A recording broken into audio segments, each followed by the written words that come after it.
আইয়ুহাল্লাযীনা আমানু লা তাকুলুর রিবা। আল্লাহ পাক বললেন, দুনিয়ার মানুষে তোমরা যারা ঈমানদার, যারা নিজেকে ঈমানদার বলে দাবি করো, তোমরা শোনো, তোমরা সুদ খেও না। এই কথা কার? আল্লাহ যেটা আদেশ করলেন সেটা যদি আপনি না মানেন তাহলে এই শাস্তি কি আপনাকে ভোগ করা লাগবে না? আল্লাহ পাক বললেন তোমরা সুদ খেও না, আর আমরা সুদ ছাড়ি না। কথা বলেন ঠিক কিনা? আপনাদের এলাকায় সুদ আছে না নাই? আল্লাহ রাসূল বললেন এবার সুদের সর্বনিম্ন গুনাহ হলো আপন মায়ের সাথে জেনা করা। জোরে কর নাউযুবিল্লাহ। আমি আপনাদের বিবেকের উপর ছেড়ে দিলাম, জেনা করার কাজ নিয়ে কি আল্লাহর দরবারে জান্নাত চাওয়া যায়? জোরে বলেন চাওয়া যাবে? কারণ জেনাকার যখন জেনা করবে কাল কিয়ামতের ময়দানে রাসূলের উম্মত হিসাবে উঠতে পারবে না। কাল কিয়ামতের ময়দানে উঠবে ওরা জেনার কাতারে। কিসের কাতারে? জেনার কাতারে। আমি আপনাদের একটা হাদিস তেলাওয়াত করেছি, হযরতে আবু হুরায়রার বর্ণনায় আল্লাহর পয়গম্বর বলেছেন, লা ইয়াজনি সারিক হিনা ইয়াজনি ওয়া হুয়া মুমিন। মানুষ যখন জেনা করে ও তখন ঈমানদার থাকে না, ও তখন মুমিন থাকে না, ও তখন জেনাকার হয়ে যায়। কি হয়ে যায়? তখন সে মুমিন থাকে না। মানুষ যখন জেনা করে তখন সে আর মুমিন থাকে না। আল্লাহ রাসূল বললেন, ওয়ালা ইয়াশরিবুল খামরু হিনা ইয়াশরাবু হুয়া মুমিন। আর মানুষ যখন মদ খায় সে তখন মুমিন থাকে না। কি থাকে না? মুমিন থাকে না। আল্লাহ পাক বললেন, আল্লাহ রাসূল বললেন, ওয়ালা ইয়াসরিকুস সারিকু হিনা ইয়াসরিকু ওয়া হুয়া মুমিন। আর মানুষ যখন চুরি করে সে তখন মুমিন থাকে না। এই মুসলমান, আমি আপনাদের মাঝে বলতে চাই, বলেন তো দেখি, কাল কিয়ামতের ময়দানে আপনি যদি দুনিয়াতে যদি জেনা করে থাকেন, আল্লাহ রাসূল বললেন দুনিয়ার মানুষ রে তোমরা শোনো, তাহলে সে রাসূলের উম্মত হিসেবে উঠতে পারবে না। কাল কিয়ামতের ময়দানে সে রাসূলের উম্মত হয়ে উঠতে পারবে না। কাল কিয়ামতের ময়দানে জেনাকারের কাতারে হবে, আলাদাও হবে, জেনাকারের কাতারে দাঁড়াবে। এ মুসলমান, আপনি ঈমানদার, আপনি যদি নামাজ পড়েন আর যদি সুদ খান, বলেন তো দেখি কাল কিয়ামতের ময়দানে আপন মায়ের সাথে জেনা করার গুনাহ নিয়ে কিয়ামতের ময়দানে উঠে আল্লাহর কাছে কি বলা যাবে, আল্লাহ আমাকে তুমি জান্নাত দাও? কারণ আপনি তো তখন উঠতেই পারবেন না, জেনার গুনাহ নিয়ে আপনি জেনাকারের কাতারে দাঁড়াতে হবে। এ মুসলমান, আমি আপনাদের মাঝে বলতে চাই, আল্লাহ রাসূল বললেন যারা দুনিয়াতে সুদ খাবে কাল কিয়ামতের ময়দানে তাদের পেটটা হবে মেয়েদের মতো, যারা গর্ভবতী মেয়েদের মতো, আর পেটটা হবে উহুদ পাহাড়ের বড় বড় মতো, উহুদ পাহাড়ের মতো বরফ। দুনিয়ার মানুষ একে অপরকে ডাক দিয়ে দেখাবে, ওই দেখে দেখ, ওই দেখ দেখ, ওরা সুদখোর। কিয়ামতের দিন রাসূলের উম্মত হিসেবে ওঠা যাবে না। যারা দুনিয়াতে সুদ খাবে ওরা সুদখোরের কাতারে দাঁড়িয়ে যাবে। কিসের কাতারে? আপনারা কি সুদখোরের কাতারে দাঁড়াতে চান?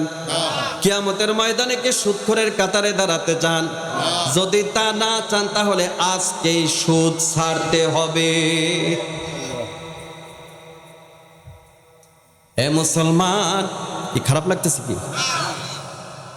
হে মুসলমান, আমি আপনাদের মাঝে বলতে চাই, যদি সুদের গুনাহ নিয়ে আপনি কিয়ামতের ময়দানে উঠতে চান, সুদের গুনাহ নিয়ে যদি কিয়ামতের ময়দানে ওঠে, আল্লাহ রাসূল বুখারীর বর্ণনায় একসাথে বলেছি, বুখারী মুসলিম একসাথে হাদিসটি বর্ণনা করেছেন। আল্লাহ রাসূল হযরতে জুনদুব রাদিয়াল্লাহু তাআলা আনহুর হাদিসের বর্ণনায় আল্লাহ রাসূল বললেন, আমি জান্নাত জাহান্নাম দেখলাম, দেখে এমন একটা পবিত্র ভূমিতে একত্রিত হলাম। আমি দেখলাম সামনে বিশাল এক সাগর, সাগরটার পানি থাকে অনেক রকমের পানি, কিন্তু এই সাগরের পানি সাধারণ কোনো পানি নয়। এই সাগরের যে পানি আছে সেটা হচ্ছে দুর্গন্ধময় রক্ত আর পুঁজ।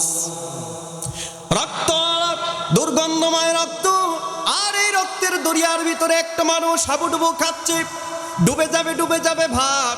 আবার সে সাঁতরিয়ে কিনারায় আসছে, আর কিনারায় একদল মানুষ দাঁড়ানো, সামনে কিছু পাথর নিয়ে দাঁড়িয়ে আছে।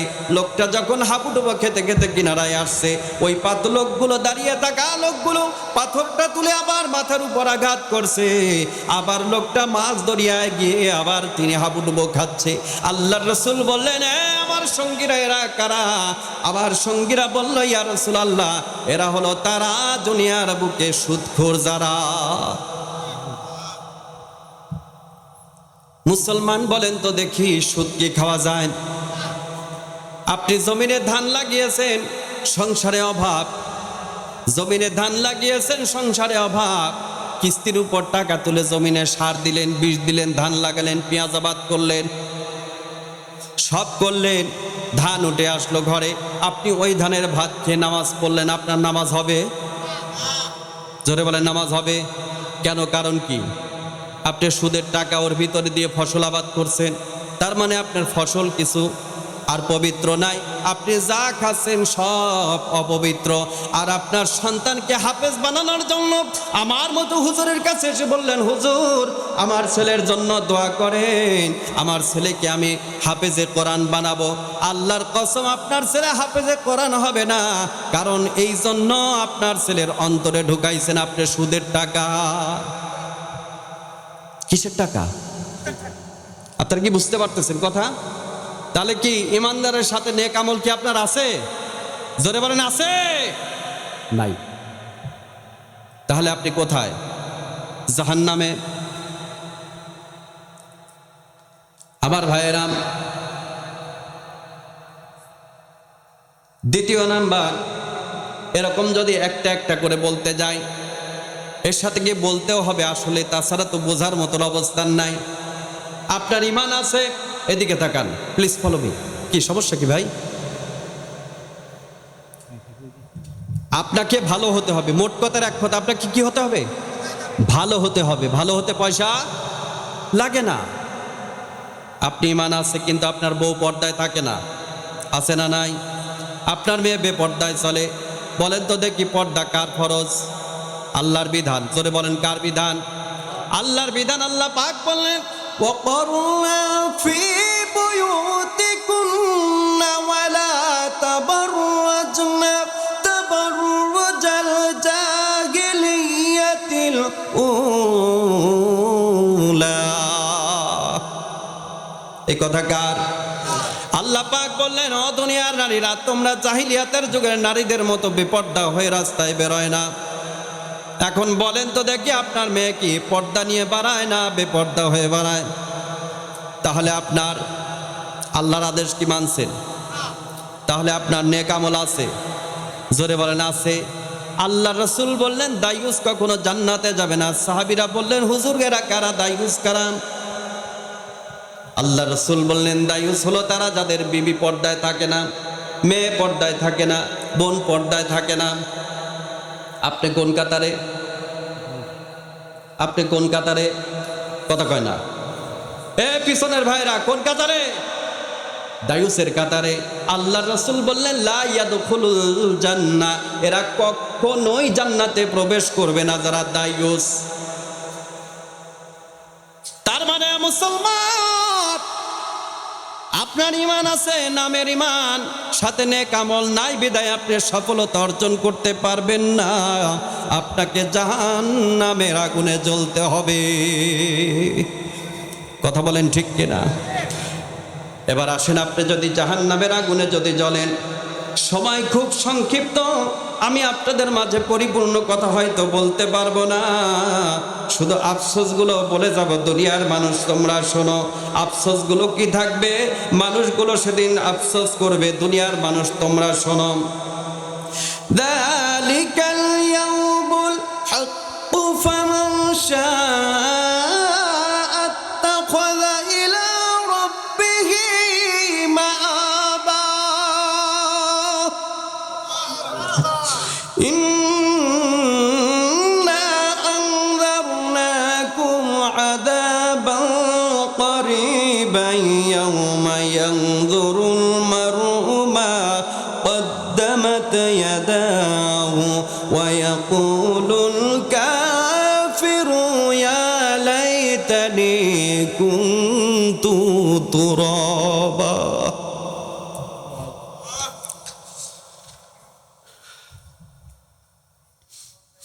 মানুষগুলো দেখবে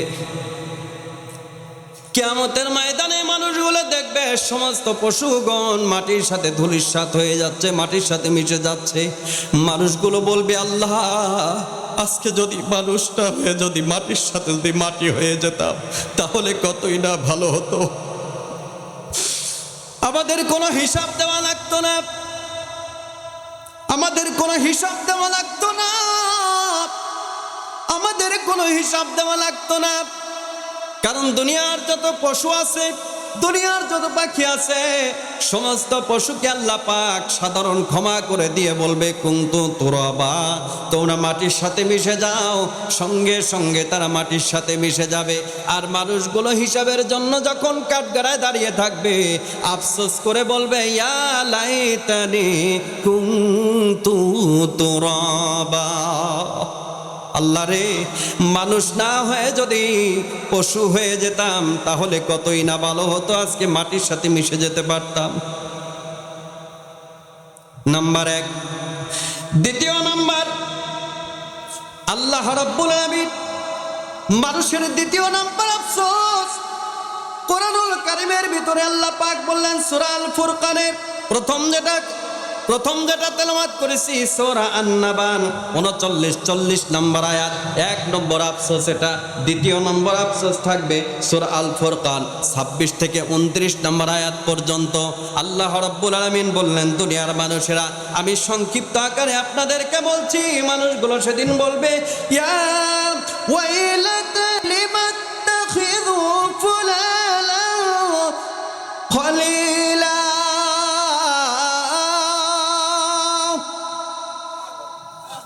আল্লাহ পাক মানুষের কাছে মানুষের কথাগুলো সেদিন কোরআনে তুলে ধরেছেন।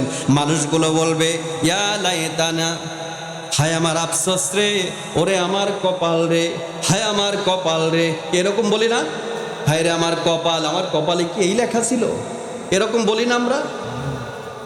মানুষগুলো সেদিন আফসোস করবে, হায় রে আমার কপাল, ওরে আমার আফসোস রে, দুনিয়ার পথে যদি কোরআনের পথে চলতাম, দুনিয়াতে যদি কোরআনের পথে চলতাম। কারণ মানুষগুলোর যখন মৃত্যু হয়ে যাবে, আল্লাহ পাক বলবেন, হাত্তা ইযা জাআ আহাদাহুমুল মাউত ক্বালা রাব্বিরজিউন।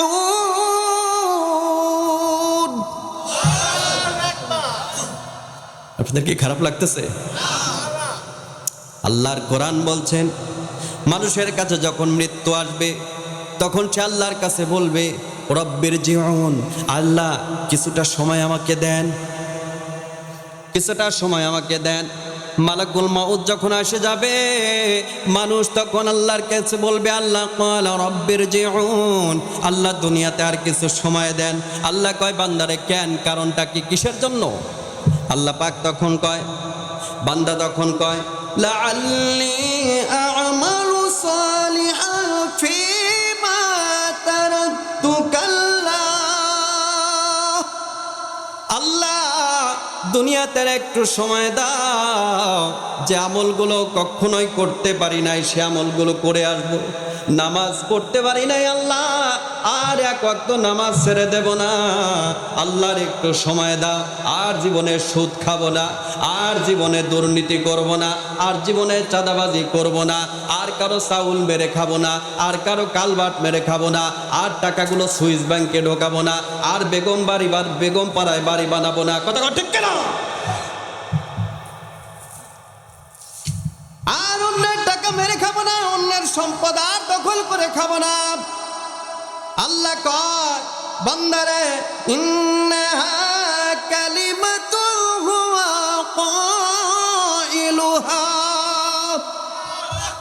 আল্লাহ মালাকুল মাউত আজরাইলকে ডাক দিয়া কয়, এ মালাকুল মাউত আজরাইল, ইন্নাহা কালিমাতুন হুয়া কাইলুহা, এটা ওর মুখের কথা মাত্র, এটা ওর মুখের কথা মাত্র। দুনিয়াতে অনেক সময় দিয়েছিলাম, এই সময়গুলো পেয়ে ক্ষমতার অপব্যবহার করেছে।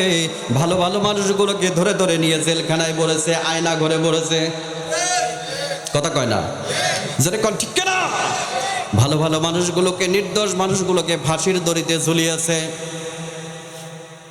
কোরআনের সংসদ, কোরআনের আইন পাশ করার জন্য যারা দিন কায়েমের আন্দোলন করেছে ওদেরকে ফাঁসি দিয়ে দুনিয়ার থেকে বিদায় করে দিয়েছে। মনে করেছে ইসলাম জীবনে বিজয় হবে না।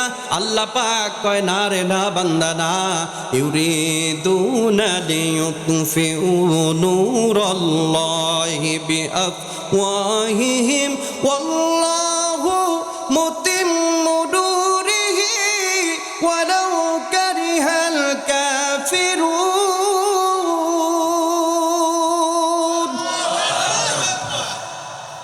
আল্লাহ পাক কয় দুনিয়ার মানুষ তোমরা শোনো, ওরা চায় আল্লাহর জ্বলন্ত অগ্নিশিখাকে নিভে দিতে।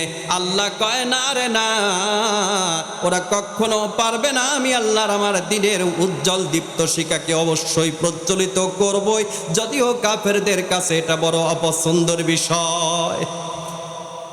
সুতরাং ইসলামের আলোকে কেউ নিভিয়ে দিতে পারবে? জোরে বলেন, পারবে? ওরা চেয়েছিল কোরআনের পাখি আল্লামা সাঈদীকে ফাঁসি দিয়ে আলেমগুলো যেন আর ময়দানে ওয়াজ করতে না পারে।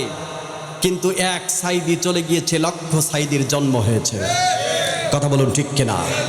আরো জোরে বলুন ঠিক কিনা আমার ভাইয়েরা।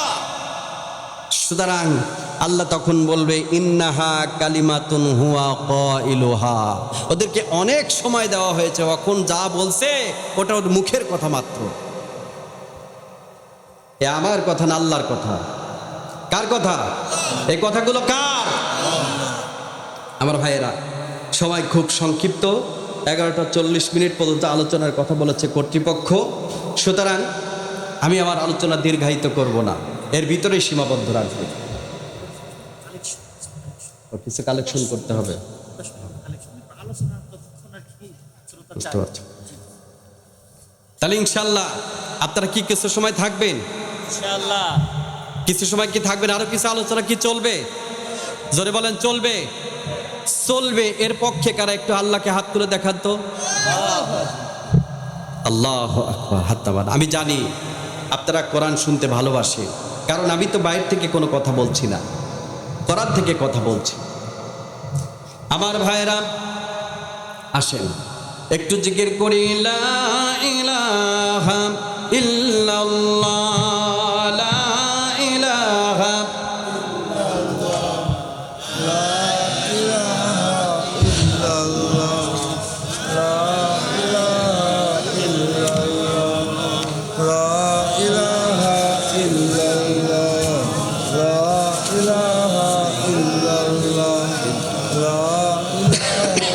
ইল্লাল্লাহ, লা ইলাহা ইল্লাল্লাহু মুহাম্মাদুর রাসূলুল্লাহ।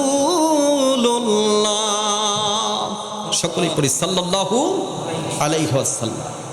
আমার ভাইরা, মানুষগুলো যখন মরে যাবে, মানুষগুলো আফসোস করে আল্লাহর কাছে বলবে, আল্লাহ আল্লাহ দুনিয়াতে একটু সময় দাও, দুনিয়াতে একটু সময় দাও। আল্লাহ পাক রব্বুল আলামিন তাদের কথাগুলো কোরআনের ভিতরে সুন্দর করে বলে দিয়েছেন। দুনিয়ার মানুষেরা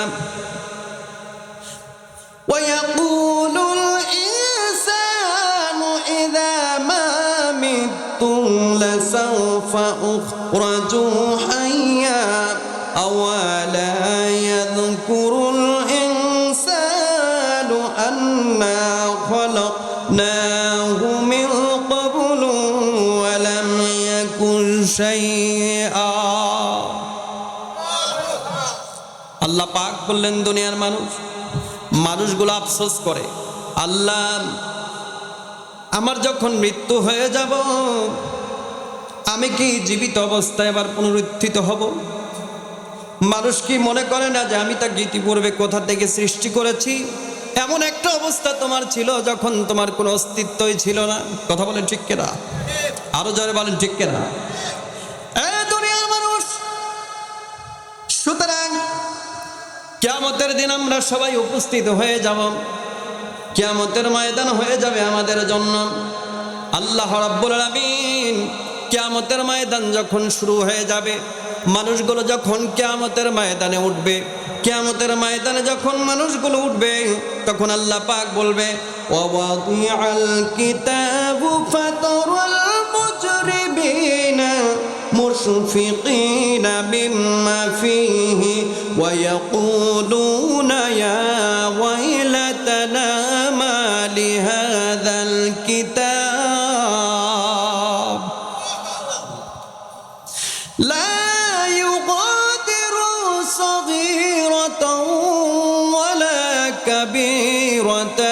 ইল্লা আহসাহা। এ দুনিয়ার মানুষ, একটাবার কান লাগান, মুসলমানরা আমার দিকে একটাবার নজর দেন। কোনো দিকে মন দিবেন না, কোনো কথা হবে না। যারা কোরআনকে ভালোবাসে মনটা একটু নরম করে দেন। কিয়ামতের ময়দানের অবস্থান, মানুষ যখন কিয়ামতের ময়দানে উপস্থিত হয়ে যাবে, আল্লাহ রাব্বুল আলামিন মানুষকে এরকম একটা কিতাব ধরিয়ে দিবে। মানুষ দুনিয়াতে যে আমল করেছে, এই যে কিরামান কাতিবিনা ইয়ালামুনা মা তাফআলুন।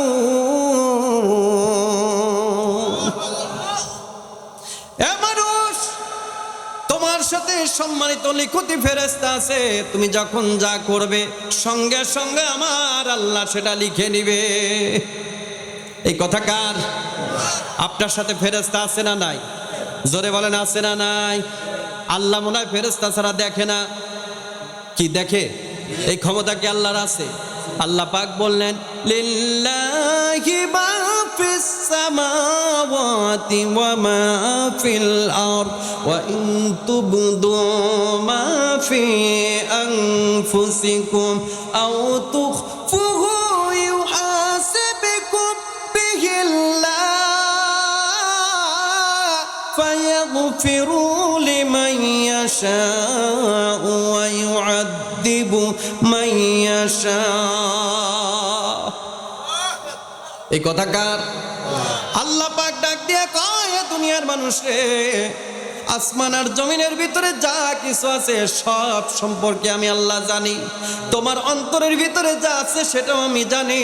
যেটা প্রকাশ করো সেটাও আমি আল্লাহ জানি। যেটা প্রকাশ করো না সেটাও আমি আল্লাহ জানি। তুমি তোমার অন্তরের ভিতরে যা আছে প্রকাশ করো না, অন্তরে ইচ্ছে পোষণ করো, সেটাও সম্পর্কে আমি আল্লাহ জানি। সুতরাং দুনিয়ার মানুষ,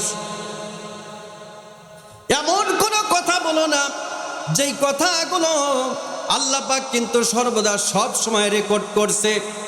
এমন কোনো কথা বলো না যেই কথার কারণে তোমাকে জাহান্নামী হতে হয়। আল্লাহ পাক বললেন, লা ইয়ালফিযু বিল কওলিন ইল্লা লাদাইহি রাকীবুন আতীদ। জোরে বলেন কার কথা? আল্লাহ পাক বললেন, এমন কোন কথা বলো না যেই কথার কারণে তোমার জাহান্নাম হতে পারে, কারণ তোমার প্রত্যেকটি কথাকে আমি আল্লাহ পাক সংরক্ষণ করে রাখি। কাল কিয়ামতের ময়দান যখন শুরু হয়ে যাবে, আল্লাহ পাক মানুষের আমলনামা হাতে দিয়ে দিবে। মানুষের আমলনামা হাতে দিয়ে দিবে। মানুষগুলো যখন আমলনামা হাতে পাবে তখন সে বলবে, ওয়ায়াকুলুনা, তখন সে বলবে, ইয়া ওয়াইলাতানা,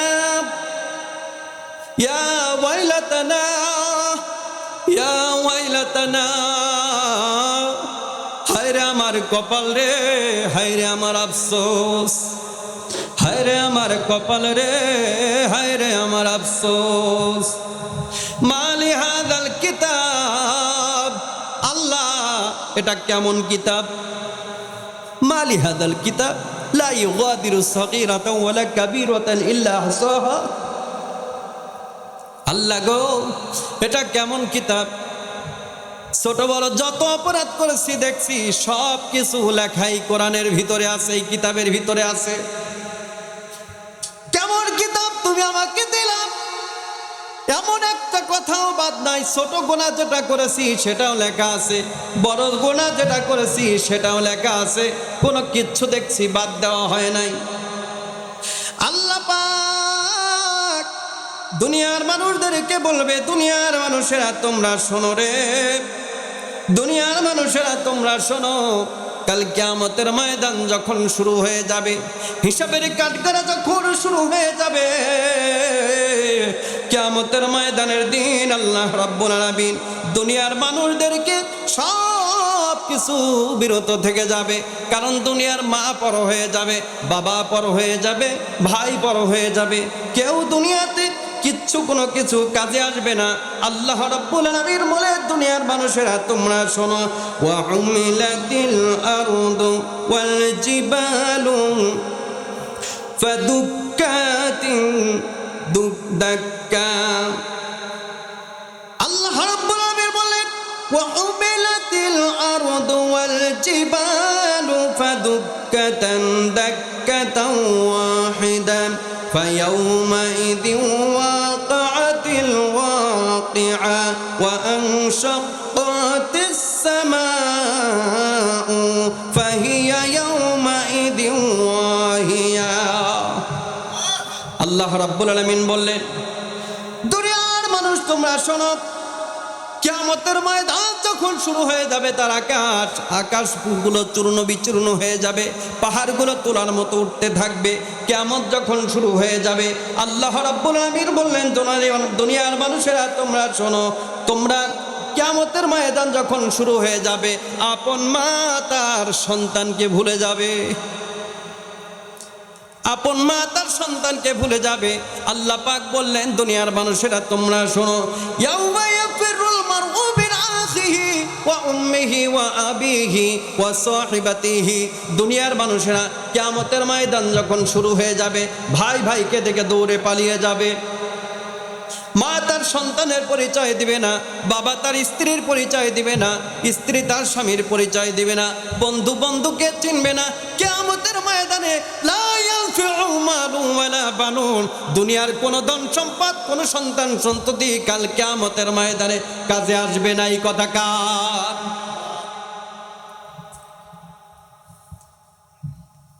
কিসের জন্য সুদ খান, কিসের জন্য হারাম খান? রাত্রেতে সন্তানকে গিয়ে বলেন, বাটারে তোমাকে মানুষ করার জন্য তো এত অপরাধ করছি, সুদ খারাপ, জানি জাহান্নাম পাবো, জান্নাতে জীবনে যেতে পারবো না, সন্তান রে লিখে দে, তোকে মানুষ করার জন্যই তো সুদ খেয়েছি, তোকে বড় করার জন্যই তো সুদ খেয়েছি, আমি জাহান্নামে যাব, লিখে দে, আমার পাপের অর্ধেক ভাগে তুই নিবি। সন্তান বলবে, না বাবা না, তোমাকে আমাকে পালন করার দায়িত্ব তোমার, তুমি কিভাবে পালন করবা ওটা তোমার ব্যাপার, আমি জাহান্নামে যেতে পারবো না। কথা বলেন ঠিক কিনা? এ মানুষ, দুনিয়ার মানুষ রে, তাহলে কার জন্য সুদ খাও? দুনিয়ার জীবন চলতে চলতে অসুস্থ হয়ে যাইবা, বাড়ি থেকে অসুস্থ হয়ে যাইবা, দৌড়ে অ্যাম্বুলেন্সের অর্ডার দিবে, অ্যাম্বুলেন্স চলে আসবে বাড়ির উপর, আপনাকে হসপিটালে নিয়ে যাবে। হসপিটালে যদি মৃত্যু হয়ে যায়, 3 তলা 5 তলা বাড়ি, 2 তলা বাড়ি, বিল্ডিং বাড়ি, দামি খাট, দামি পালন, হসপিটাল থেকে মৃত্যু ঘোষণা হয়ে যাওয়ার পর তোমার সন্তানেরা, স্ত্রী সন্তান পরিবার পরিজন আর একটা বার ঘরের ভিতরে আর ঢুকাবে না।